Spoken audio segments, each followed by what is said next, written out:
법원의 구속 취소 결정에 검찰이 즉시 항고를 포기하면서 초유의 현직 대통령 내란 혐의 사건 재판은 불구속 상태로 진행되게 됐습니다. 법원도 검찰도 향후 재판 과정에서 불거질 수 있는 위험성을 최소화하는 결정을 한 걸로 분석되지만 파장은 불가피합니다. 검찰에 나가 있는 최재희 기자 연결합니다. 송재인 기자. 네, 검찰 비상계엄 특별수사본부 앞에 나와 있습니다. 네, 검찰이 어제 즉시 항고를 포기하고 석방을 지휘한 건 관련한 법적 부담을 고려한 거라고 봐야겠죠? 네, 구속 취소의 효력을 잠시 멈추고 상급법원에 다시 한번 판단을 구하는 즉시 항고를 포기한 건 역시 위헌 논란 부담을 고려한 거라는 분석이 나옵니다.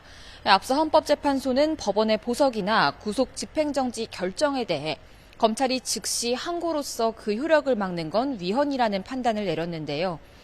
구속 취소 즉시 항고는 아직 판례가 없긴 하지만 마찬가지로 위헌 논란에 휘말릴 수 있다는 점을 우려해서 결국 윤 대통령 석방을 지휘한 것으로 보입니다.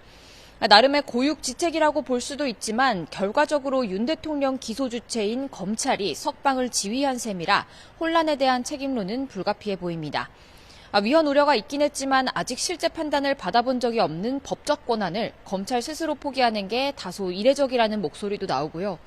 지시를 받은 혐의를 받는 실무자급 피고인들은 대부분 구속 상태인데 내란 우두머리 혐의를 받는 윤 대통령만 불구속 상태로 재판을 받게 된 데 대한 형평성의 지적도 당분간 이어질 거라는 분석입니다.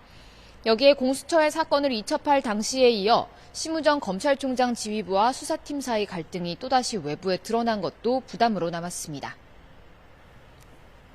네, 앞서 법원 역시도 향후 재판 결론에 미칠 영향을 최소화하기 위해서 구속 취소 결정을 했다고 봐야겠지요?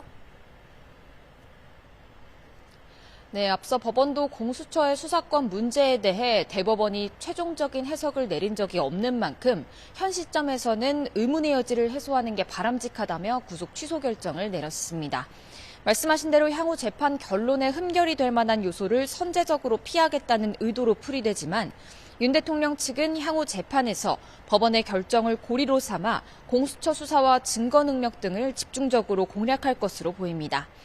여기에 검찰도 구속 취소에 대한 즉시 항고를 포기하면서 법원의 구속기간 계산법에 대해 본안 재판에서 적극적으로 다투겠다고 예고했죠.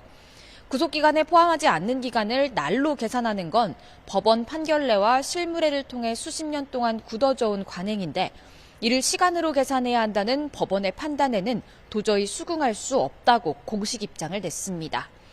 법원의 구속 취소 결정으로 불구속 상태로 진행되게 된 윤 대통령 재판. 여기에 양측이 법원 결정문과 관련한 공방도 예고하면서 재판 기간은 예상보다 더 길어질 거라는 전망입니다. 지금까지 검찰 비상계엄 특별수사본부에서 YTN 송재인입니다.